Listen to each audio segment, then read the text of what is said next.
Assalamualaikum warahmatullahi wabarakatuh. Alhamdulillahirrahmanirrahim. Malam ini saya mau coba satu cerita yang bukan horor ya, tapi ya ada mengandung, ceritanya ini mengandung yang serem-serem dikit gitu, tapi nggak horor. Dan cerita ini adalah cerita pengalaman pribadi saya. Buat teman malam pengantar tidur kita malam ini, waktu itu kejadiannya saya masih usia ya 18 tahunan lah. Nah, usia menginjak dari remaja ke muda lah, ke lagi usia liarnya, sering tidak tidur di rumah. Kebetulan memang saya ini kan lebih sering memang tidak tidur di rumah waktu usia segitu, lebih sering begadang ke tempat teman, tidur pun di tempatnya teman. Nah, kebetulan satu malam itu saya masih ingat, namanya di kampung saya itu, di kampung lagi musim orang hajatan lah, musim orang mantu lah atau wali mantu khitan dan sebagainya. Nah, kalau di kampung itu yang orang yang berada status sosialnya tinggi itu, mereka biasanya kalau punya hajat tuh menghadirkan hiburan gitu. Kalau istilahnya di kampung saya itu nanggap. Kebetulan malam itu tuh habis lagi ada suatu hiburan orang hajatan ya, dangdutan lah, kalau di kampung disebut orkesan gitu. Sekarang di sini ya organ tunggal gitu kalau zaman sekarang ya. Nah, untuk hiburan khusus yang model begitu itu nggak semalam suntuk, beda sama wayang kulit atau segala macam. Jam 12 biasanya, zaman dulu ya, jam 12 sudah selesai. Nah, pulang tuh saya sama teman-teman saya gitu. Kebetulan yang ada hiburan ini di kampung sebelah yang jaraknya sekitar ya 3 kiloan, jalan kaki pulang. Nah, akhirnya sampai rumah masing-masing, tinggal saya bertiga, artinya lebih dari ber-8 lah. Tinggal saya bertiga, 2 orang teman saya ini sebut saja Dul dan Dal aja, udah gampang. Jadi sayanya Del gitu, jadi Dul Dal Del. Berhentilah di satu pertigaan yang di situ tuh ada pos kamplingnya. Sebenarnya bukan pertigaan ya, itu pengkolan jalan gini, cuman jalan yang berbelok begini, cuman yang di sisi sini ini hanya ada jalan setapak yang dia bisa dilewati pakai kendaraan apapun, hanya jalan kaki menuju ke tempat pemakaman umum kampung lah. Ya, saya sambil rokok, ini adegan ini jangan ditiru.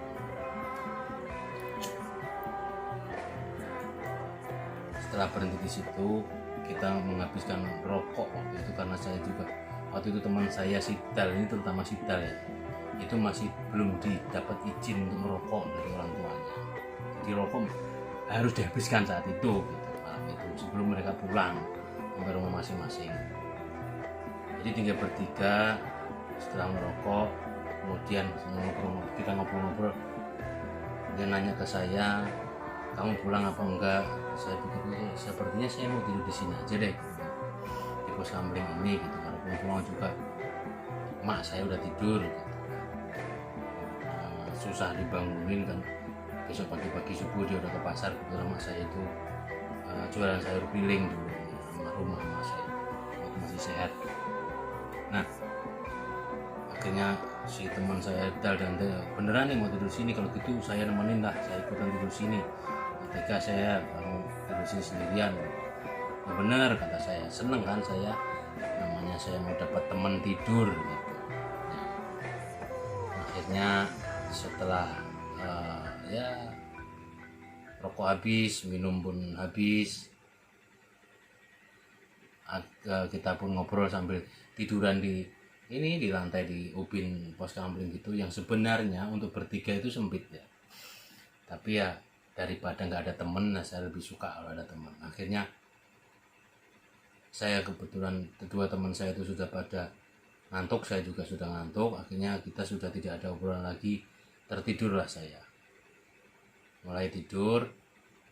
Nah kira-kira mungkin ini perkiraan saya, antara setengah jam setelah kami tidur itu saya mendengar suara si Dal ini tiba-tiba kayak membangunin kita gitu. Tapi waktu itu saya nggak bangun, hanya dengar suaranya, kuping saya dengar tapi mata saya nggak bisa melek. Pamitan pulang seperti itu. Dia katanya panas, gerah, nggak betah di sini, ya minta maaf, saya pulang aja deh gitu. Nah saya sempat mendengar dan saya sempat menjawab ya gitu sambil saking ngantuknya, ya udah sok lah silahkan gitu. Nah setelah itu lanjut tidur lagi.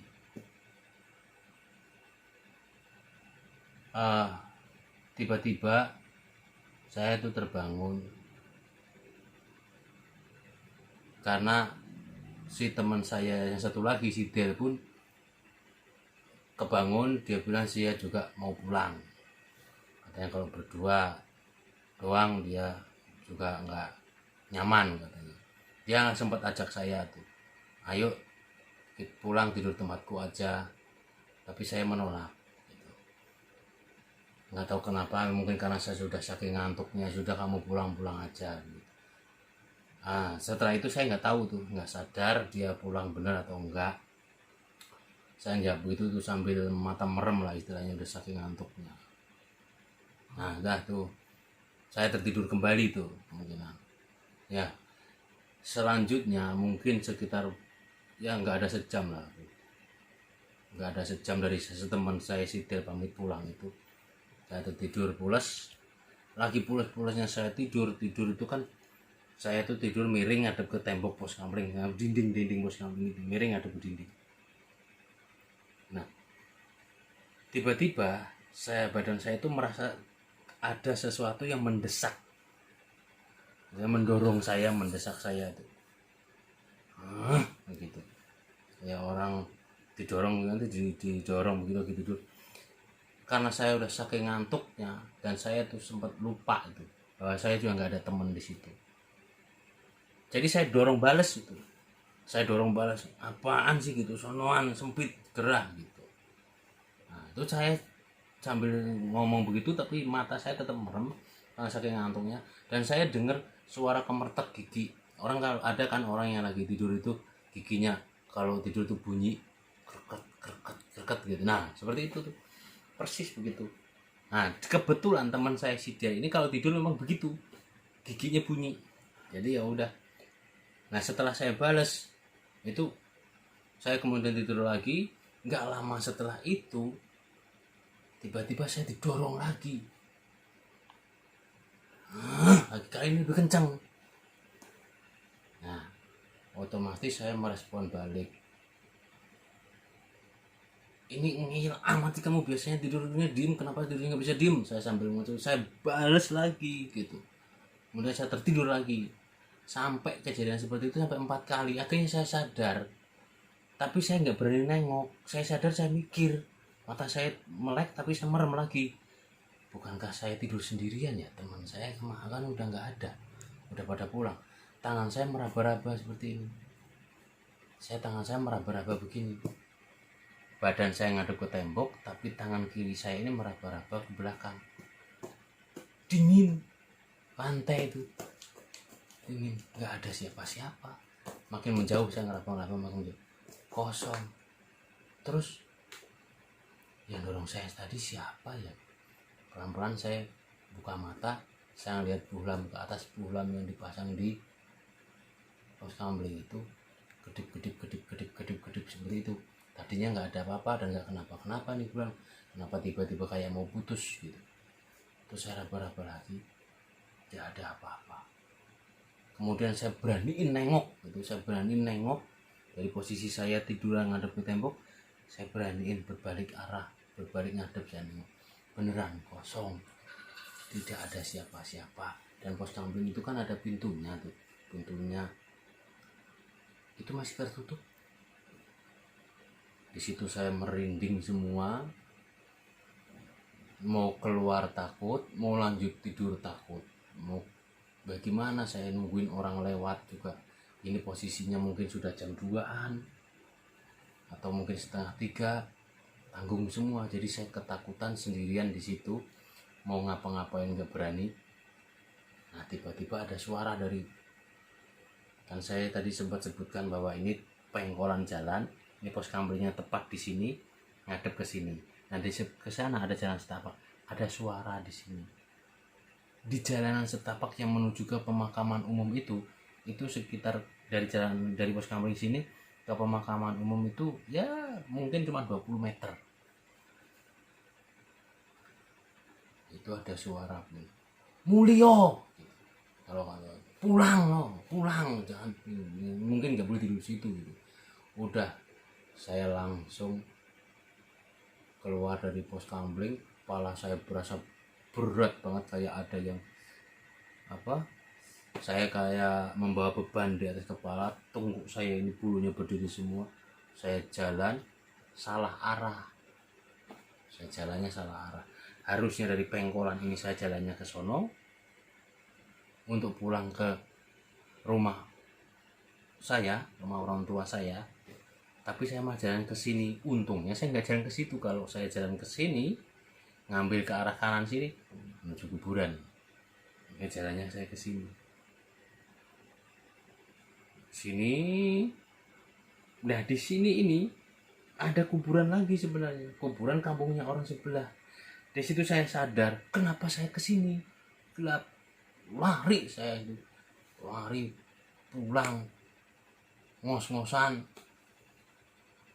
langsung gedor-gedor pintu, bangunin emak saya, bangunin bapak saya. Dan bapak saya itu sudah sepuh ya, sakit juga. Dan di situ saya malah ketemu yang lebih horor, karena saya dapat omelan dan dapat marahan dari emak saya yang kaget karena dibangunin dengan teriak-teriak seperti itu. Nah itu salah satu pengalaman cerita yang serem menurut saya, tapi ya nggak horor-horor banget. Hororan kalau diomelin emak itu tadi ya, lebih horor lagi itu dengan emak. Ya mudah-mudahan terhibur gitu. Sekali lagi terima kasih dan mohon dukungannya untuk channel ini. Jangan lupa tombol like, tombol subscribe. Ingat, subscribe itu nggak bayar, minta tolong gitu. Terima kasih. Wassalamualaikum warahmatullahi wabarakatuh.